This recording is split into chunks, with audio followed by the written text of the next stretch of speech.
Hello, and welcome to my top 7 Twin Peaks characters. Now, I was a fan of this show from the very first episode. I watched every week, glued to my set. Then I bought the VHS, then the first DVD set, then the next DVD set. Anyway, I have been deeply immersed in this show since the very beginning. Now, since Twin Peaks was the central locale of the show, I decided to use that as my filter this time. So I'm only going to pick in my top 7 residents of Twin Peaks, aka my neighbors. Yes, I have a Twin Peaks address. How else could I have been a reporter for the Twin Peaks Gazette? I really was. Tell you about it later. Despite elements of sci-fi and horror that drove the plot of this show, I really like the domestic stories about the town that is both wonderful and strange. Now, it's interesting about this show because there were so many pairs, doubles, twins, and triangles, to say nothing of the doppelgangers. But I'm going to choose one to represent the whole. So I tried to pick one person from each of the representative families. They are all one and the same. Now, Laura is the one, as our log lady friend says, but I've also excluded Laura. So, in part because she's so enigmatic, even though we have her diary, but also because I don't think there's any way to really wrap your head around her, as she was a woman of many pieces. So I'm going to pick 7 other characters, but here we go. Number 7, Lucy Moran, played by Kimmy Robertson. She was the receptionist at the Twin Peaks Sheriff Department, scattered, but not stupid. She does find some important clues. She had a couple suitors, of course, everything's in twos and threes, Deputy Andy Brennan and Richard Dick Tremaine of Horn's Department Store. One of her great quotes, she said, Leo Johnson was shot, Jacques Renault was strangled, the mill burned, Shelley and Pete got smoke inhalation, Catherine and Josie are missing, and Nadine is in a coma from taking sleeping pills. And then, of course, Coop says, how long was I out? Anyway, Kimmy Robertson is delightful as Lucy. It's a fun character. If you think of donuts when you think of Twin Peaks, you have Lucy to thank. She always bought them. Number 6, Catherine Martell, nay, Catherine Packard. She became a Martell later when she married, played by the indomitable Piper Laurie. Catherine was the daughter of one of the town's scions, the noted Packard family, who were founders of the town over 200 years before. Catherine gives us a lot of our links in this show to film noir, in particular Double Indemnity. Twin Peaks is rife with references to old movies like Double Indemnity, Sunset Boulevard, and so on. And she links us mostly to Double Indemnity, which makes sense both for the plot as well as for some other things. She is married to Pete Martell. We'll hear more about him shortly. Her suitor is Benjamin Horne. The quote I love from Catherine, it just says it all. She says, I'd like to propose a toast to Ben Horne's double cross. Here to Josie Packard's dirty deeds, and here to the woman who brought them down. Here's to me. Indeed. Here's to you, Catherine. Evil woman, but I loved her so much. All right. Number 5, Pete Martell, Catherine's husband, played by Jack Nance. He is the manager of the Packard sawmill. Again, her family owned it for years. He's the first character we meet in the show. And what I love about Pete is that he's very double-edged. Again, everything's sort of twos and doubles in this show. He seems like a working class guy, just, goes fishing and wears his plaid. But he is also extremely poetic and an expert at chess. Pete has so many quotes. Of course, the very famous line from the series, she's dead, wrapped in plastic. That is said by Pete early on in the series.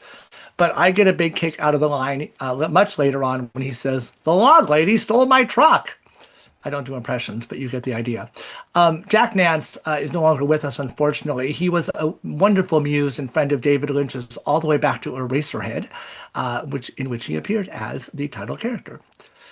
Number 4, Audrey Horne, played by Sherilyn Fenn, Va-Va-Voom, daughter of Benjamin Horne, another one of the noted families of the town. And as I mentioned, Benjamin was one of Catherine's lovers.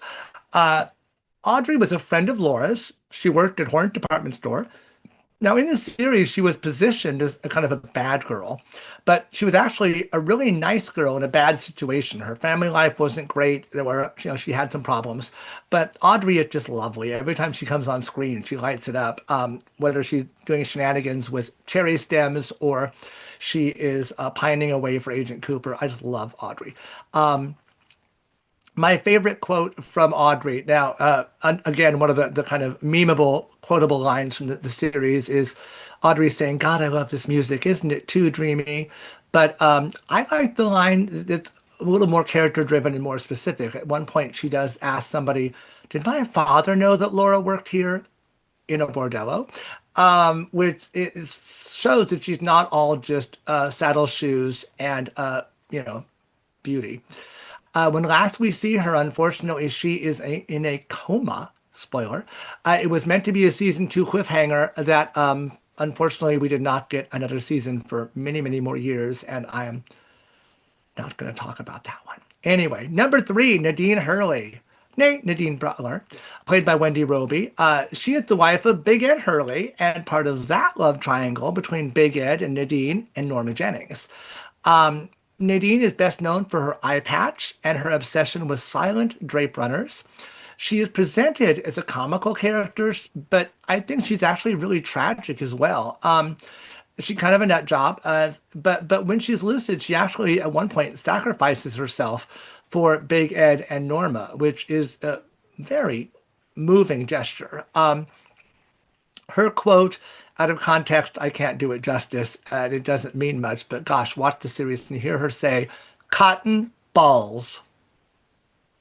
It's hilarious. Um, Nadine goes through many different incarnations in this show. She bonks herself on the head and thinks she's back in high school, and a bunch of different things happen. But at any point, um, after the Miss Twin Peaks contest, for another season two cliffhanger, she reverts back to her modern day self. But luckily, she has one of the few happy endings in that season three that I don't like to talk about. But I'm happy about it because Nadine gets a happy ending after a lot of suffering. Poor girl.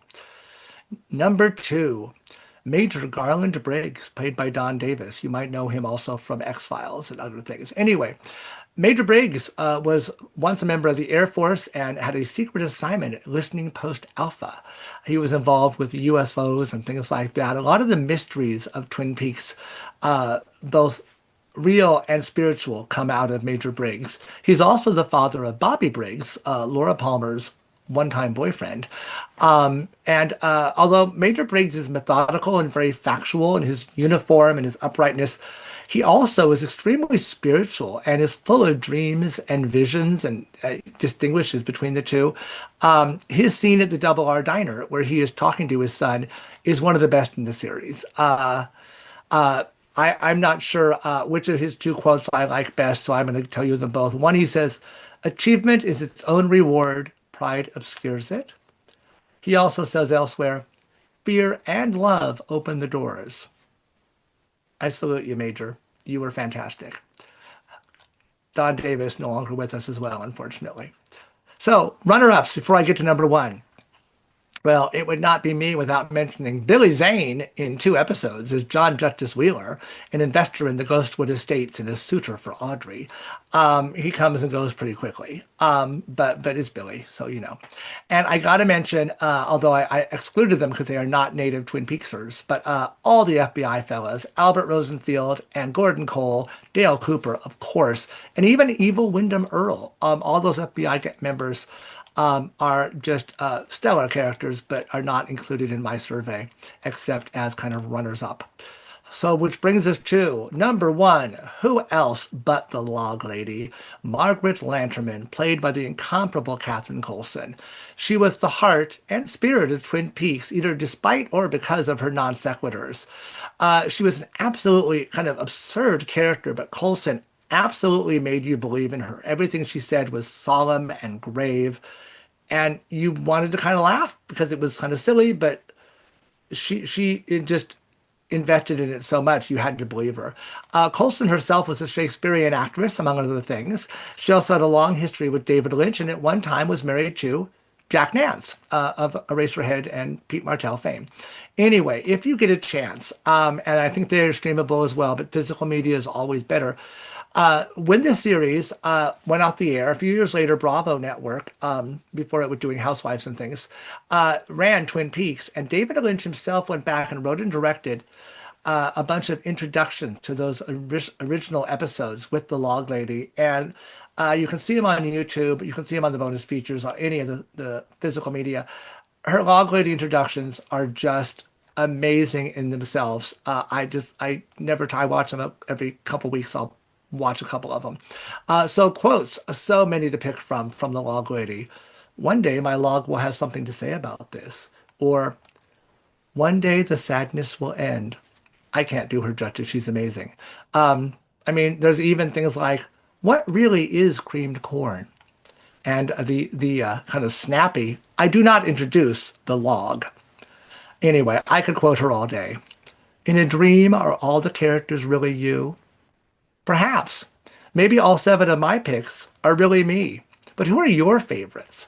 Let us know. And remember, the answer is in the question. I'll see you in the trees.